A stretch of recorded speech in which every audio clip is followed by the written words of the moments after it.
Hi guys, it's Brooke here. I have a super quick favor to ask. When you have a moment, please take just a second to give this podcast a 5-star review. This will help me to continue the podcast and continue to bring these resources to the community. Thank you so much for that 5-star review. Once we get a connection to self, we can better relate and interact with others and attend to our environment and feel safe in our environment. When we feel safer in our environment, we pay attention. We initiate and receive communication. We extend beyond our internal world to this environment that we're living in. And that's the most beautiful thing we see emerge, especially for individuals on the autism spectrum, is that leaving of just being within oneself to interaction and connection.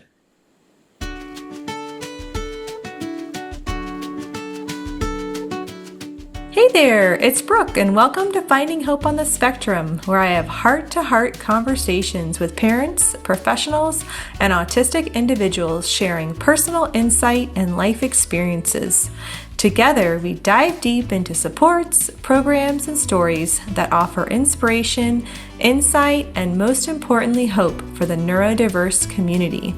Before we begin with today's topic, please take a moment to like, share, and subscribe to this podcast. And if you know someone who this would be helpful for, please pass it along. Remember to always stay curious, be kind, and have an open heart. All right, I am so excited to get started today. I have been looking forward to this conversation for a while now, and I'm going to go ahead and introduce our guest. But today we're going to be talking about neuromusic-based intervention, and I had on another guest that a few months back that was here to talk about Vital Neuro, and this is going to be a great expansion on that topic, and we're just going to learn so much. So make sure to get a pen and paper and listen in, and let's get started. So Alex Doman is an entrepreneur, best-selling author, music producer, podcast host, and TEDx speaker with over 30 years experience in neurotechnology. His mission is to help children and adults achieve their optimal potential and become the best versions of themselves. The third generation in a family of pioneers dedicated to improving brain performance for over 75 years. Alex is founder and CEO of Advanced Brain Technologies and co-founder of Vital Neuro. So welcome, Alex. Thanks for having me, Brooke. Very happy to be with you. Fantastic. Well, I can't wait to dive into this topic. And, I told you when we met before that we used to offer the listening program at my company, and it's been so many years. And I just feel like I have so much to learn from what you're going to share today. So I'm really, really excited to dive in deep. And, as the founder of Advanced Brain Technologies, you come from a family deeply rooted in neurodevelopmental work since the 1940s, which is so impressive. I'd love for you to share just a little bit about your background and what inspired you to create the listening program.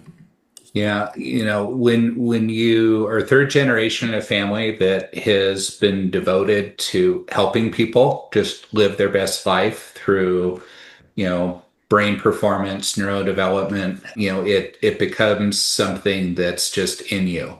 And, having grown up watching at the knee of my grandfather, my great uncle, my father, my aunt, their cousins, I just fell absolutely in love with the work and the idea of watching people move further along to the continuum to really living their best life possible.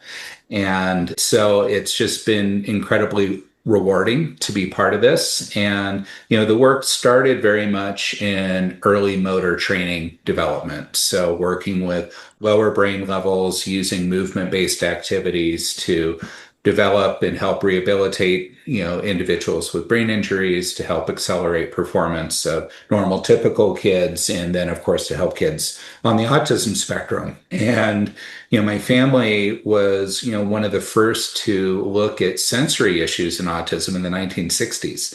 At the time, autism was called childhood schizophrenia. It wasn't recognized as the way the understanding of it has continued to evolve, thankfully. And, watching that work and that evolution on the sensory processing side, I became really interested in the auditory system and the impact of the auditory system on our life and the potential to use therapeutic music as a means to drive change in somebody's life.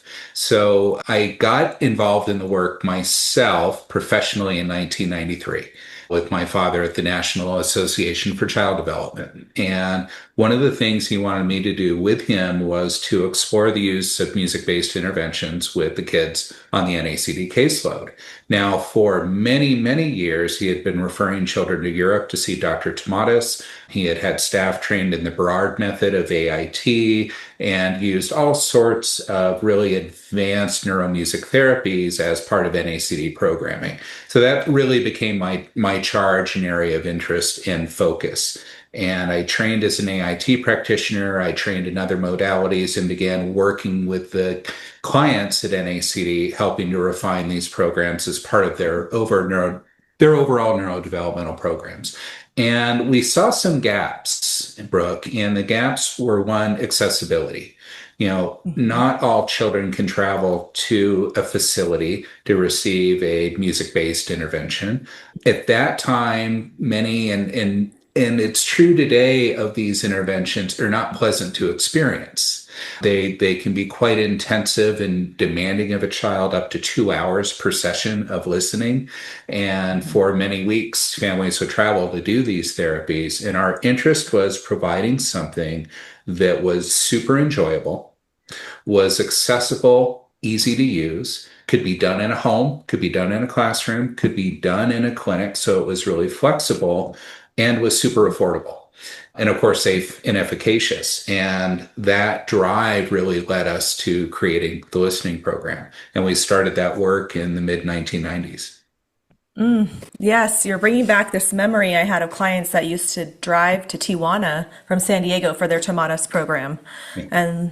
And I forgot that they would stay there. That's what they were doing. They were receiving the service there in that clinic and then driving back just to have that service for their child. And what a commitment that was. And I mean, your family is just leaving such a legacy of so much amazing work for this field. And I loved hearing that story and hearing about, the vision of your grandfather and your father, and now, what you've brought to the table. So I'd love to have you, share how advanced brain technologies kind of has evolved over the years, because it has evolved quite a bit since I learned about it years ago.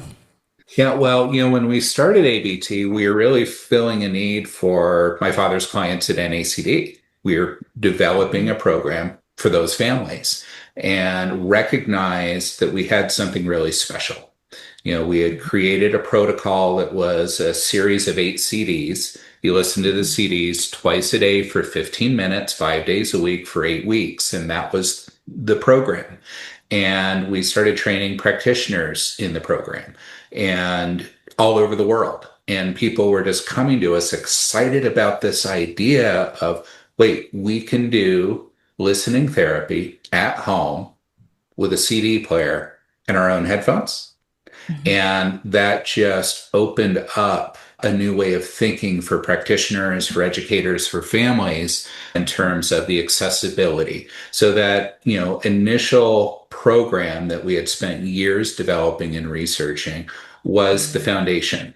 We trained thousands of practitioners in that program, and they began using it differently than we trained them.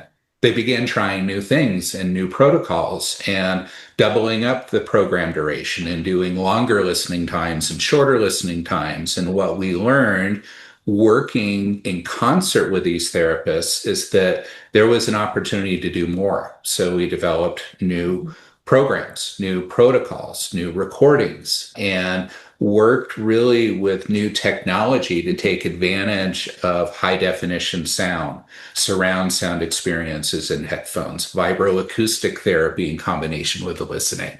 So what's happened over the years, Brooke, is that we have moved the work forward based on the original foundation and principles, that framework of the listening program. Certain things that had to be true are still true today. What's evolved is the options of programming, the way that it's delivered rather than on CD. Now it's delivered online with a membership-based subscription, or you can have a physical system at home. There are multiple protocols, multiple schedules, and extensive research that's been done from, before it was our clinical experience and early studies, but now this work has all been validated by independent sources, and now over 1 million listeners and over 10,000 practitioners that have trained in the method. So it is grown, it is scaled, and it has continued to be refined to make more and more impact, and for us to better understand what protocol, what programs are best for each individual at a specific moment in time. And I know what a difference now that you can access it online and that you're not relying on the CDs. That's what we used to use at our clinic. And, it was one client could have those CDs, and that was more accessible at the time, but now it's even more accessible, which is so fantastic. And thank goodness for that technology and that ability to really get it out there more. Well, and that's the great thing, right? I think we have, many of us, this struggle with technology. Technology takes over our lives in many ways, but also enables so many things to happen.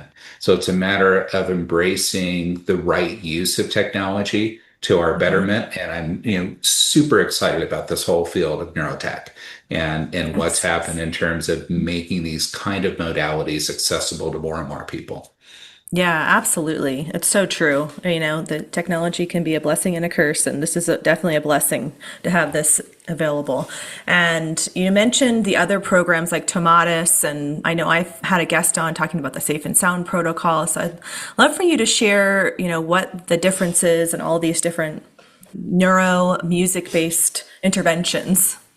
Well, Brooke, I think what we can do is put a course together on that, because the history and the differences are super interesting and really extensive.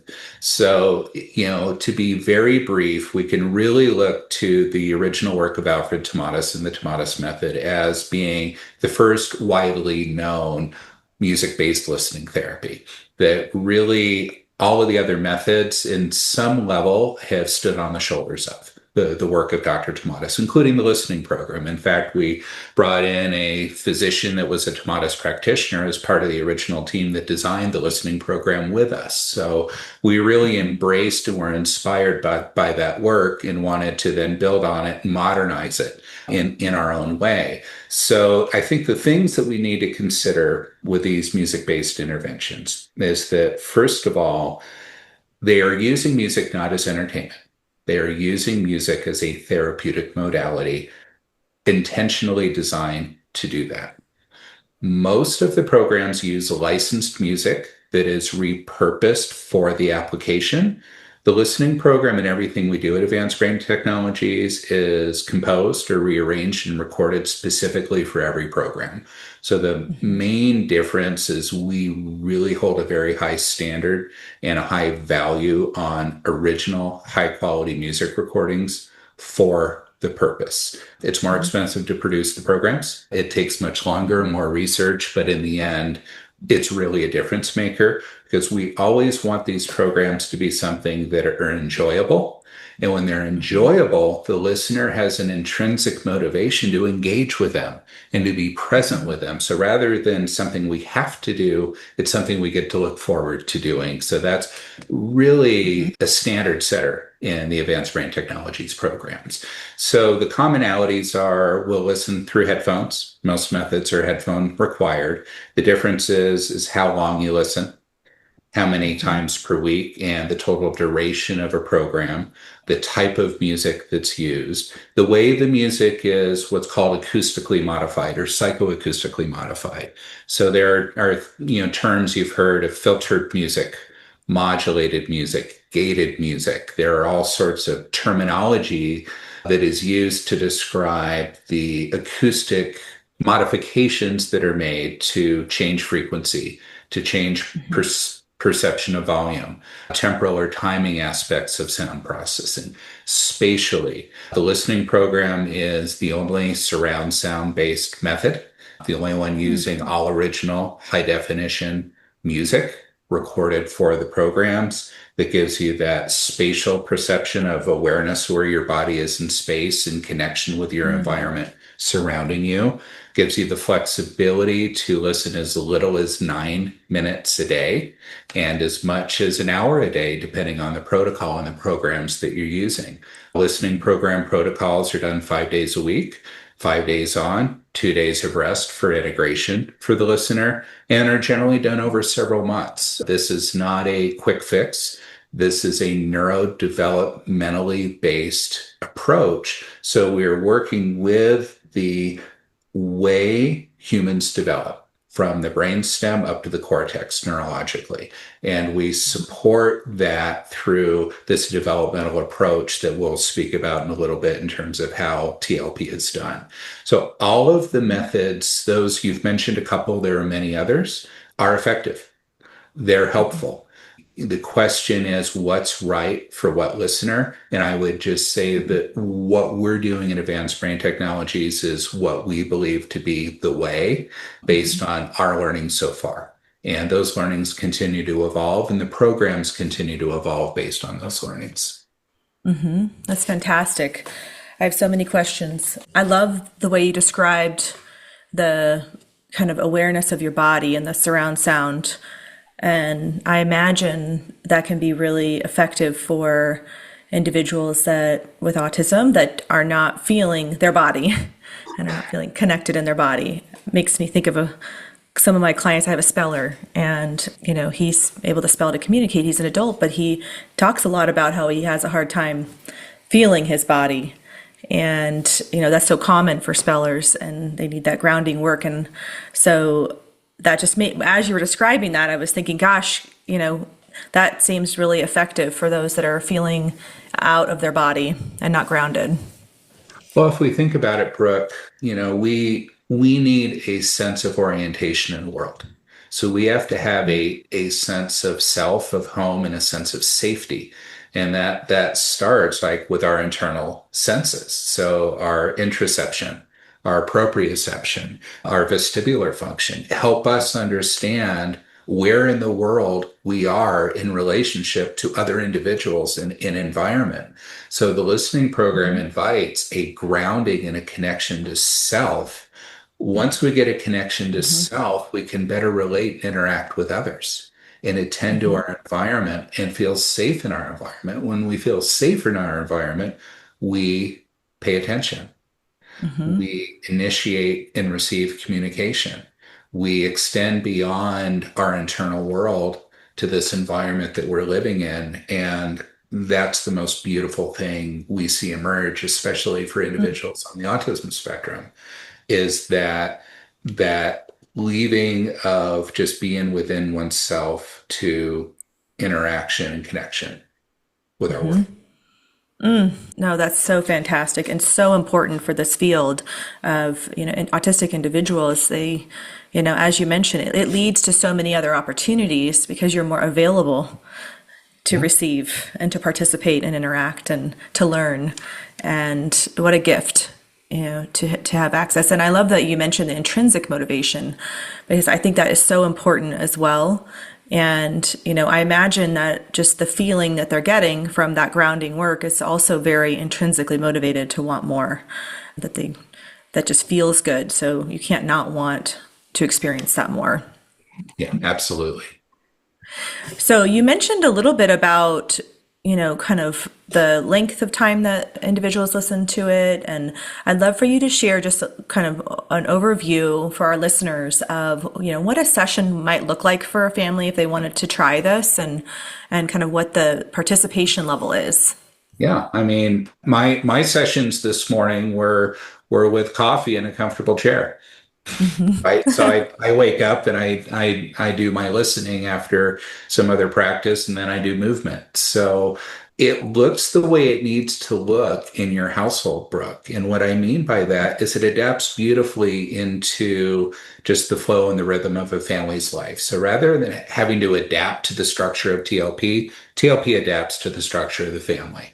Or sometimes the lack of structure in a family, as we know, is often also so true. So the beautiful thing is sessions, if you're doing our In Time protocol, which is the world music rhythmic based program in the listening program, that's 9 or 18 minutes per session. The listening program is 15 or 30 minutes per session. If we're doing 2 sessions a day, those are generally bookended, maybe one in the morning, one in the afternoon, or one in the evening. And they become anchors to structure the day. So they're also very helpful for chronobiological rhythm. So to set a rhythm to our circadian cycle, and to have, kind of what's a beginning or what's an ending or closure to a transition in our day. During listening, you're wearing headphones. With those headphones, we're generally not watching screens. We are listening to the music, but we can be engaged in activities. So if an occupational therapist has developed a sensory diet for a child, well, those kids might be swinging. They may be doing on a balance board. They may be doing other movement activities while they're listening. And they could be doing art. They can be doing crafts, playing with Legos, you name it, creative expression. Some kids just love to sit and listen and just take the music in. We don't want screens per se, because we don't want too much attentional demand going to that strong visual driver that our kids have. We really do want them to be present with the music, but they don't have to sit there and intentionally listen unless they choose to. So it's really adaptive, and our providers are trained with all kinds of playbooks of activities that we can do with our listeners. And I didn't mention, Brooke, our youngest listeners with headphones are documented as young as 9 months of age. And then through the lifespan to end of life. So there's not an age restriction, as long as we can put the headphones on and keep them on for a period of time, minimum of 9 to 15 minutes. And there's protocols to ease in 1 minute, 2 minutes. So protocols can help ease a child into accommodating the headphones as well. So it just really becomes a routine that's part of the daily life. And it's one of the habits that stack with other activities in the home for the family. That's so great. I'm just excited to try this myself. And I love that you shared you listen as well. And, I'm ready. I'm all in. I'm excited to have this experience. And I know I had staff that used to listen to the CDs and just would be able to concentrate better and focus more and felt more grounded. And so, I've definitely seen it in action, and I know that it works. And you mentioned the headphones, and I know you have them on the website as well that you sell, and they're high quality headphones. Can you speak a little bit more about why this is a required part of the program? You bet, Brooke. So there are different options for headphones that are really based on budget and level of therapeutic need. We want the listening program to be accessible. So, but we also want it to be efficacious. So we don't tend to use in-ear headphones or earbuds for the listening. We like a headphone that fully covers the ears, because the way those headphones are designed, they're designed to replicate how we listen in the natural world. Earbuds, in-ear headphones don't do that effectively, because we're not directing sound toward the ear, which is actually designed to direct and filter sounds from our environment to tell us where we are in space. So if we put in those earbuds, we lose that spatial understanding in the natural way that we want. Second, we want a good frequency spectrum. We want to represent the full range of sound frequencies we can perceive, from low frequencies of 20 hertz all the way up to the very highest frequencies of 20,000 hertz. So we're very carefully and systematically training the brain how to process that full frequency spectrum. And we want to represent those frequencies at lower volume levels with accuracy. A low quality headphone requires volume at max volume to get all the frequencies represented. So you want a quality headphone, you can listen at lower comfortable levels to do that. We also developed a vibroacoustic or bone conduction system called Waves. And that incorporates a bone conductor, which is on top of the skull, that just vibrates when the music's playing. And then what it's doing is it's providing vibroacoustic somatic stimulation of the sound into the body for grounding. And then right after we feel that sound, we hear it through the auditory system. One of the things that Dr. Tomatis taught us is that we hear both through bone conduction and air conduction. We hear ourselves in our own voice through the musculoskeletal system, and we hear our external world through the air conduction system. So the vibroacoustic use of bone conduction in Waves allows us to replicate how we naturally experience sound, first from intrauterine listening, which is all bone conduction, till we then have air conduction once we're born combined with bone conduction. So neurodevelopmentally, that's very important. And what I would share is for our kids that have a history of sensory related issues, that are sensory sensitive, that are hypo or hyper responsive, especially to sound and touch, or have a traumatic history, that vibroacoustic training with Waves bone conduction is super, super important to get deeper, more long-lasting effect. This show is brought to you by Therapeutic Approach to Growth. Therapeutic Approach to Growth helps families with relationship and behavioral needs. Their holistic programs are individualized to honor and respect each family and their autistic son or daughter's sense of self through programs such as relationship development intervention, naturalistic ABA, and animal-assisted services.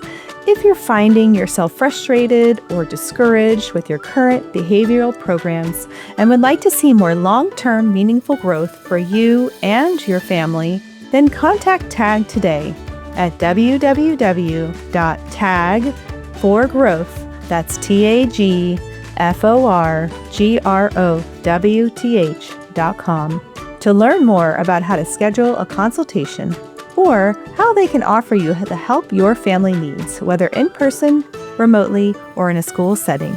Again, that's www.tagforgrowth.com. Wow. Okay. No, and I definitely want to talk about that hyper and hyposensitivity and dive into that, because I think that, as we know, is such a big part of autistic individuals. Many experience that and can be really distracting and overwhelming and make it hard to participate in their environment. Well, it is, right? So our nervous system is designed to modulate sensory input as it's coming in.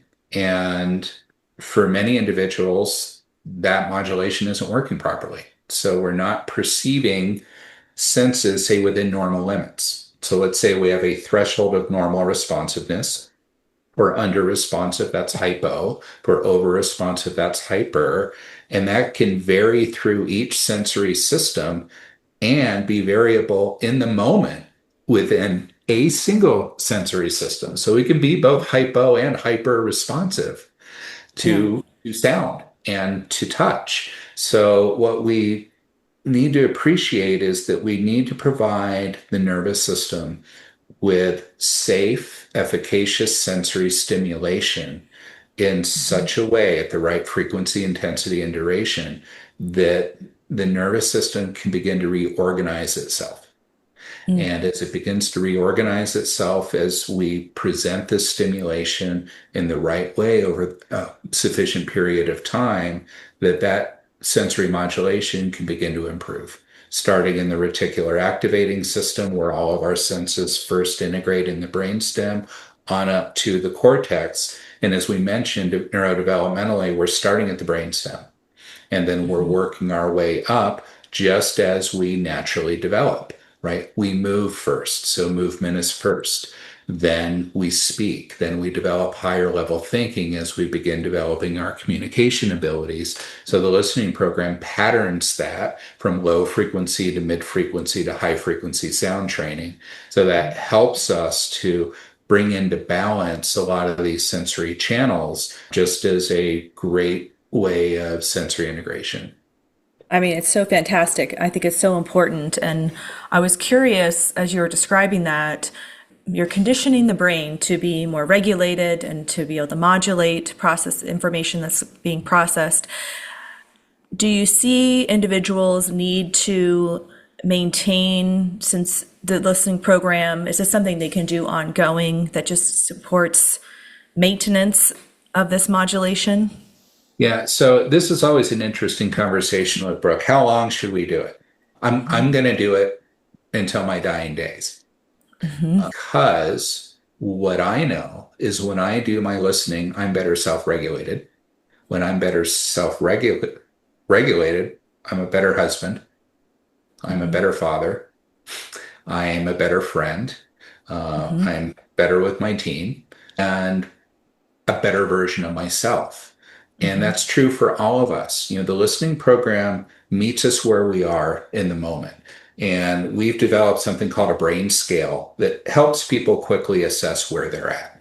And based on this brain scale, which is 42 simple questions in 5 minutes, gives you a brain score.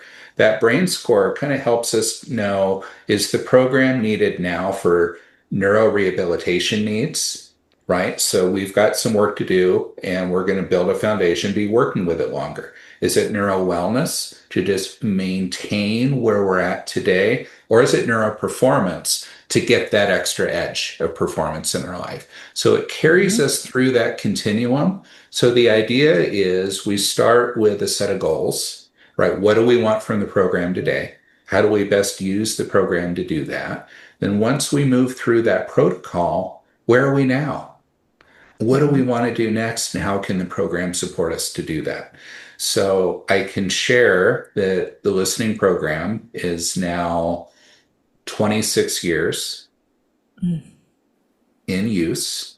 We have multi-generational families, 3 generations using it. We have children that were very young using it that are now using it with their children. And it becomes part of a lifestyle and a tool in the family, you know, just like exercise and good nutrition and quality sleep. Once you understand what it's doing, it just really becomes a great part of your life. And that doesn't mean you have to use it forever. It's a matter of what your goals are and where you're at today. That makes so much sense. And I love that you have that scale. So when you start the program, the participants, then they participate in that scale, that questionnaire, and then that gives them an opportunity to reflect? Is that how that works? That's one tool. So, you know, the brain scale is online. That's free. Anyone can go to advancedbrain.com and do the brain scale anytime and just get a baseline of where they're at. So if they're working with a trained provider, they will do a brain scale, but they may then use other tools we've developed, like the listening checklist. We have a listening goals inventory, other standardized inventories that are used maybe based on the needs of that client. So if a child's on the autism spectrum, we may be doing an ADOS or an ATEC at a baseline and then retaking that later. It also depends on the practitioner's field. So if it's an occupational therapist, they're going to use some different tools than a speech language pathologist or a psychologist that may be offering the listening program in their practice. So really depends on that frame. When we recommend providers to work with families, if they don't have a provider, we have providers of different professions that are going to best meet the need of that client in that moment, and then they may use additional tools beyond our own as a pre and post measure for them. So for practitioners, so you mentioned families work with a practitioner. How does that work for a family? What is the process a family would go through starting with a practitioner? So if they don't have a practitioner today, and it's always good to ask, are you trained as a provider in the listening program. You may be surprised to learn, oh, they are. If not, you contact Advanced Brain Technologies. You have a free consultation, and based on where you are in the world, we will match you with an approved, preferred practitioner that we actually have chosen to work with families that don't have somebody to work with them. You can either work in person or remotely. Remote is more and more common today. So they'll initially meet with their provider. A history form is taken, some other baseline, but mainly conversation about the individual and to learn more about them and the needs for the family and that individual. Then they'll choose a program. They'll choose a schedule. They will train them how to use the program, which is very, very easy to implement. Then create a schedule of contact of consultations. Generally, for the first month, that'll be once weekly, as we're getting the rhythm and the feel for the program.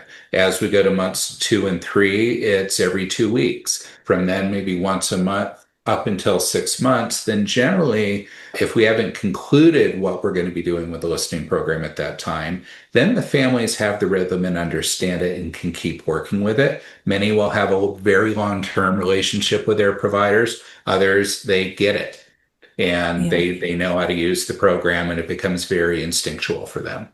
And if they're doing TLP online, well, that's all guided. So if you're doing the listening program online, if you're doing 15 minutes a day of listening, there's 4 years of programming. If you're doing 30 minutes, there's 2 years of programming. So it goes through a very progressive program for self-administration. If you're working with a provider, they can customize that for you. Okay, got it. That makes sense. And I love that there are providers available to offer support and kind of, I'm sure, kind of troubleshoot through wearing the headphones and, activities for listening, what to do when schedules are off. This is going on with my kid. Is this the listening? Is there something else going on? So, and most of the providers on our faculty are a minimum of 15 years working with a listening program. So they are very seasoned and generally have worked with hundreds of children with the program. Fantastic. So they're real experts. That's so great. And if a practitioner that's listening wanted to become a listening program practitioner, like an OT or a speech therapist, or even, I know I'm an RDI consultant. I think you mentioned there are some RDI consultants that offer TLP. What do they do to initiate that process? They go to advancedbrain.com. They go to the professionals section of the website, and the information on training courses is there. There's a monthly live webinar that's instructed by faculty in real time. And there's an on-demand course you can start immediately at your own pace. So you go through those trainings, complete your certification, then become part of the provider network, then have all of the support services and resources that are available to our practitioners that are doing that. If it's an occupational therapist, the listening program is recognized for continuing education by the American Occupational Therapy Association, so they can also receive their CEUs as part of that training.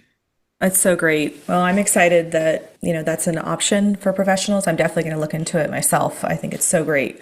And it'll be good to have you train. You started with the original program, and it is so different today. Yes. As wonderful as that program is, and as people continue to use it, we don't offer the original program any longer because of how much it has evolved.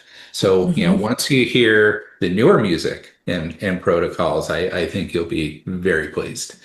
Yeah, and I love that you have grown and adapted and evolved and, continue to improve. And, that's just such a good, example of growth and how to keep things going in the right direction. And I'd love for you to, touch on we've talked about some of the benefits, and, we know that this can make individuals more available. Can you share just a little bit more about some of the higher level brain functions that this supports? Yeah, and I'll step back and try to provide maybe that complete picture, right? So if we if we think of who we are as human beings, we're very complex.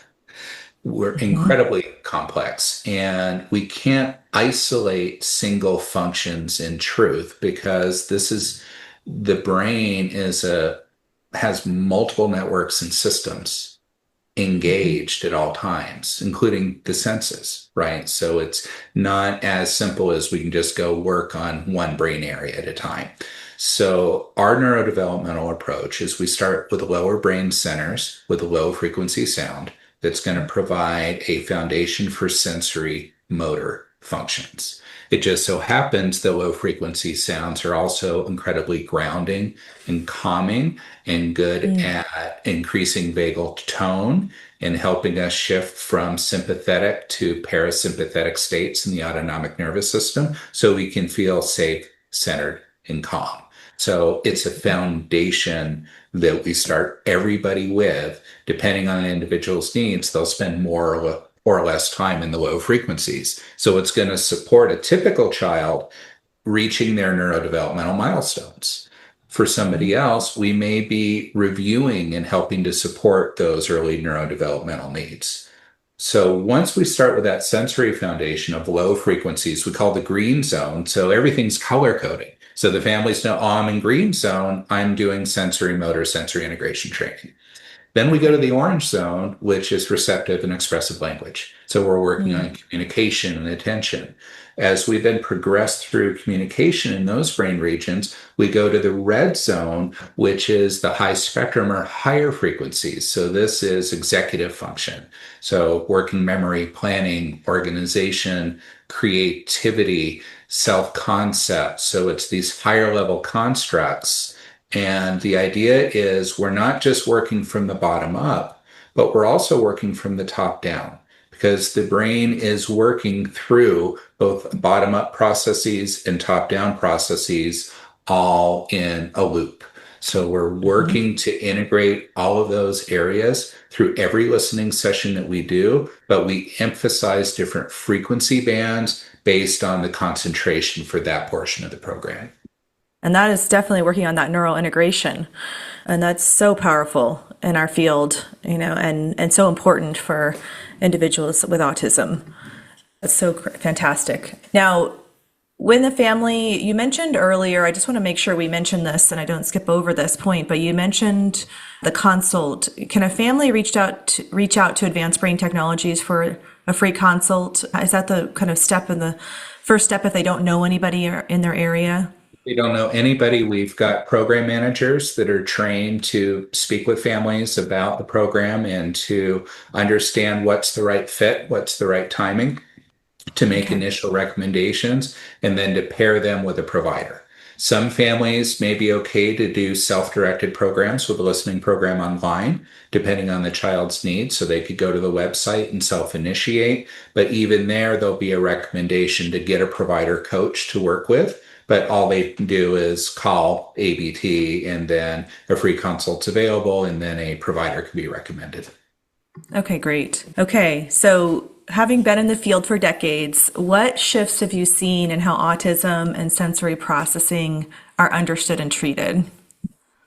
Boy, is that sure continuing to evolve. And I think it's a big question, Brooke. And I think we're still learning to understand how much there is we just don't know. And we're still learning today. So I am never one about absolutes. So I think our understanding is that perhaps this is what's happening today, and we know how much work is being done in the scientific field to understand cause, efficacious treatment, and what do we do now that our kids are aging and becoming adults? What does life look for them when services stop at age 22 in most states? So I think for one, knowing the perspective of my family, and I will not get the story right, but there was a story of my grandfather and great uncle, and they were working with their first kids on the autism spectrum. And they were, working primarily with brain injured kids, and then trying to understand what was happening here when there wasn't a lesion or an injury in the brain. How do we approach this? Our colleagues say this is childhood schizophrenia, but this isn't childhood schizophrenia. and they began to look at these sensory systems. They began to, and then with my father, began to look at diet, to look at behavior, to look at all of these aspects, and to look at the gestalt of that individual. And I think that's most important. We look at the gestalt, not only of that individual, but their relationship to family and community, right? Holistically. So what we're seeing obviously is a greater prevalence. I won't get into the debates about why prevalence has increased, but prevalence is higher. I think societal awareness is higher.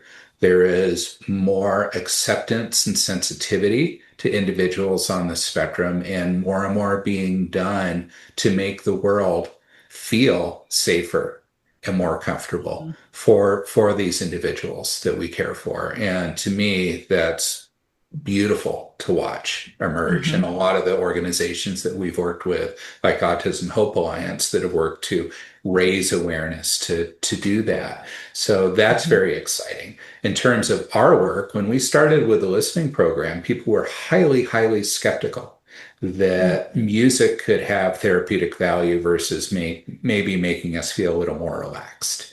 And the body of research that's happened in music neuroscience, with thousands and thousands of peer-reviewed articles in this space, has helped validate this. So no longer people that skeptical, oh yeah, music has an impact, then it makes sense that specialized music to address certain things would have more impact. So we've seen broader acceptance, more integration into public school programs, into hospital programs.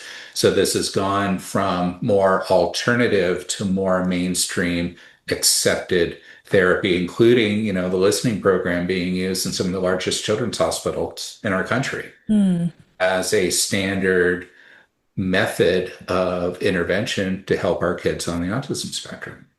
So just more acceptance of the work, I think greater understanding of what's happening. We have a lot to uncover. I think it's an exciting time right now. Funding is improving for research and understanding cause and effective treatment. I think there's a whole broader conversation about comorbidity with neuroautoimmune issues like PANS and PANDAS, and the complexities with so many of our kids that have serious biomedical issues combined with the autism diagnosis. Our medical director, Dr. Alan Lewis, that's the specialty in his practice, is helping these individuals that are highly sensitive and need very careful, thoughtful protocols for their support. So excited about what's happening and encouraged for the future that, we're going to see more and more, real change happen. And when I say change, meaning to help these individuals live the best life they can. And also that we look through a lens, and I think this is really important, Brooke, that autism doesn't look one way. It's different. It's a spectrum, and we're a human spectrum. And it's different for all of us in the moment. So the biggie for me, and what's been instilled for me growing up, is that we don't let the label give us a preconceived notion about that individual's capabilities. Yes. What we do is we do everything we can to afford them the opportunities to become their best selves, whatever that might be for them. So beautiful and so well said. And I couldn't agree more. It's a big part of my mindset as well. That's why I started the podcast in the first place. I just felt like there's so many resources that should be known, and so many families would say, I wish I knew about that sooner. Why didn't I hear about that? And, I want people to know what's out there, and, to spread the word of really amazing resources, that because every individual is so different and unique and needs an approach that is unique for their individual needs. And one of my big things in my practice is just well-being and quality of life, and what can we do to help these individuals have a high quality of life and to support that for them, whatever that may be, to reach their potential. And it does require a whole lot of different services most of the time to achieve that. And, I love learning about other programs, and so that I have that knowledge and I can share that with my clients. And I'm definitely going to be sharing more about TLP with my clients and my team as well. So kind of bringing it back. We have a, different team than we did 20 years ago, or however long it was that we were using those CDs. So I'm excited to share more. We're excited to bring you back into the community, Brooke. It was a nice discovery when we had that conversation that you had been using TLP in your practice in San Diego County back in the day. Yeah, I know. I'm excited, so excited to learn about it again and to have this conversation. And I'd love for you, just to share what the future programs look like for TLP and innovations and more Vital Neuro as well. And for those that don't know about Vital Neuro, make sure to listen to the other episode on my podcast about it. It was fantastic and lots of great information shared. So I'd love for you to share what's on the horizon. For us, Brooke, our innovation comes from where can we be better? How can we do it better? Where's the greatest need that we believe we can make impact with our resources in our knowledge base, in our community? We're incredibly blessed to have an incredible network of scientific advisors, of providers working internationally that are giving us new information daily. The experience of the listeners, of the families, of the practitioners, of our advisors feed us more than we can ever possibly do. So that would be the first statement. Our work is never finished, and the innovation will continue as long as I have anything to do with it. And this is life's work, so I hope that's for a very long time. What's exciting right now, I can't say a lot, but for the past several years, we've been working with a group on a very specific approach that uses a process of neuromodulation to change how the brain organizes and responds to sound. So, but this is not music based. It is purely a algorithm of sound that's listened to in a protocol, 30 minutes daily, 5 days a week for 2 weeks. That's the initial protocol. Our own research with it is about to be published in the International Journal of Autism and Related Disorders, a peer-reviewed article talking about our work with this research with kids on the spectrum and the improvements that we've seen. What we're most excited about, because this is such a common issue, Brooke, are issues of auditory or sound hypersensitivity. And this protocol is very, very effective for that. So this program will be made generally available through our providers in the coming months. So that's just something to watch out for, the announcement of the work of this new protocol coming from Advanced Brain Technologies. Oh, that's so exciting. I'm so glad you had an opportunity to share that. I did not know about that, so I'm excited to learn more. And I'd love for you to share with our listeners where they can find TLP, and I'll make sure to share all of this in the show notes as well. But please let them know. And if there's any research or any, resources as well that you have, feel free to share.